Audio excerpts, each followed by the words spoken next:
Hello tout le monde, bienvenue sur ma chaîne Bibi Joanne ici. Si c'est votre première fois sur ma chaîne, n'hésitez surtout pas à vous abonner en bas, c'est gratuit. Cliquez également sur la cloche de notification pour ne manquer aucune de mes vidéos. Sans plus tarder, on y va.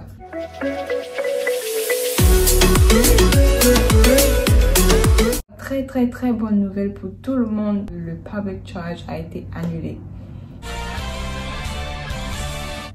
Voilà, le public charge a été annulé. Finalement, la charge publique a été annulée. Voilà, bonne nouvelle. Donc, il n'y aura plus de I-944, I-944, Declaration of Self-Sufficiency, la déclaration d'autosuffisance.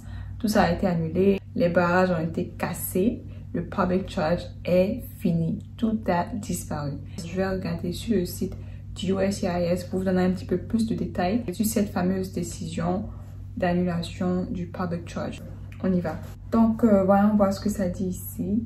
Voilà la réponse de USCIS après cette nouvelle de l'annulation du public charge. Donc, le USCIS a dit que nous avons immédiatement arrêté d'appliquer la règle finale de la charge publique à toutes les demandes et pétitions en cours qui auraient été soumises à la règle.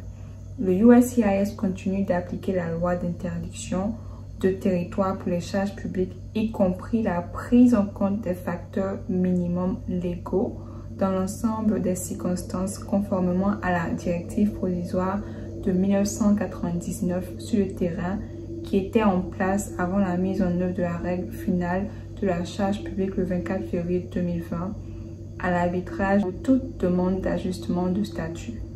En outre, le USCIS n'appliquera plus la condition des avantages publics distincts mais connexes aux demandes ou aux pétitions de prolongation du séjour de non-immigrants et de changement de statut de non-immigrants.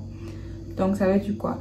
Ça veut dire en fait que toutes les personnes qui vont faire la demande de la green card et tout ça, le USCIS ne va pas regarder votre statut en tant que receveur d'aide du gouvernement. Donc, même si vous recevez l'aide du gouvernement et tout ça ne sera pas pris en charge parce qu'il n'y aura plus de public charge. Ça ne va pas impacter votre demande de green card, ça ne va pas impacter votre application, votre dossier.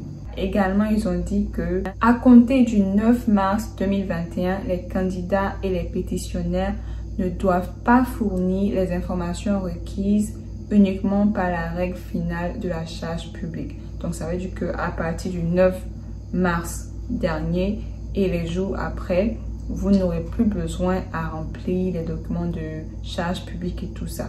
Tout ça a été annulé. Cela signifie que les demandeurs d'ajustement de statut ne doivent pas fournir le document ou le formulaire I-944, déclaration d'autosuffisance, ou toute preuve ou documentation requise sur ce formulaire avec le formulaire I-485. Voilà, c'est ce que j'ai mentionné au début de la vidéo.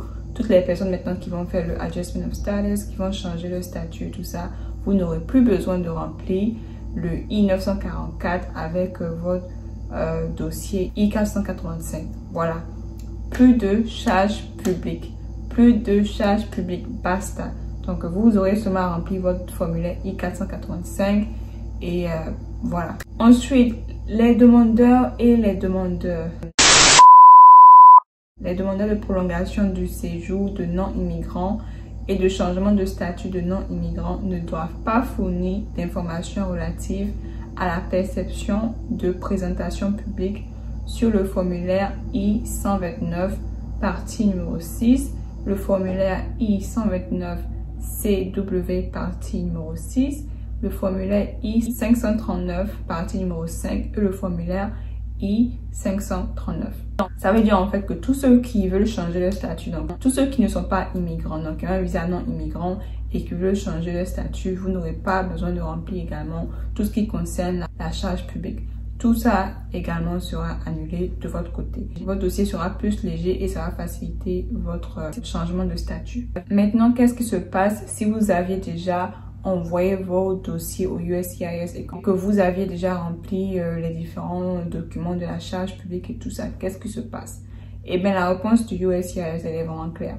Si un demandeur ou un pétitionnaire a déjà fourni ces informations et que le USCIS statue sur la demande ou la pétition le 9 mars 2021 ou après, nous ne prendrons en compte aucune information fournie qui se rapporte uniquement à la règle finale de la charge publique, y compris par exemple les informations fournies sur le formulaire I-944, des preuves ou des documents soumis avec le formulaire I-944 et des informations sur la réception d'avantages publics sur le formulaire I-129 partie 6, le formulaire I-129CW partie 6, le formulaire I-539 partie 5 et le formulaire I-539A partie numéro 3. Donc, ça veut dire tout simplement que si vous avez déjà soumis votre dossier, la partie qui concerne la charge publique ne sera pas regardée. Ils vont fermer les yeux en fait sur ce côté-là. Donc, vous pouvez respirer. Donc, vous pouvez être calme. Votre dossier sera traité comme tout autre dossier, mais la partie charge publique ne sera pas regardée. Maintenant, pour ceux qui avaient soumis leur dossier et qui ont reçu un RFE. Donc, RFE, ça veut dire en fait Request for Evidence. En français, c'est une demande de preuve. Donc, le USCIS vous demande d'envoyer plus de preuves avant qu'il ne se prononce sur votre dossier. Ou si vous avez reçu un NOID, l'avis d'intention de refuser. Donc, ça veut dire en fait qu'ils veulent refuser votre dossier. Donc, si vous avez reçu soit la demande de preuve ou cet avis d'interdiction pour refuser votre demande et que votre réponse est due le ou après le 9 mars 2021, vous n'avez pas besoin de fournir les informations uniquement requises par la règle finale de la charge publique.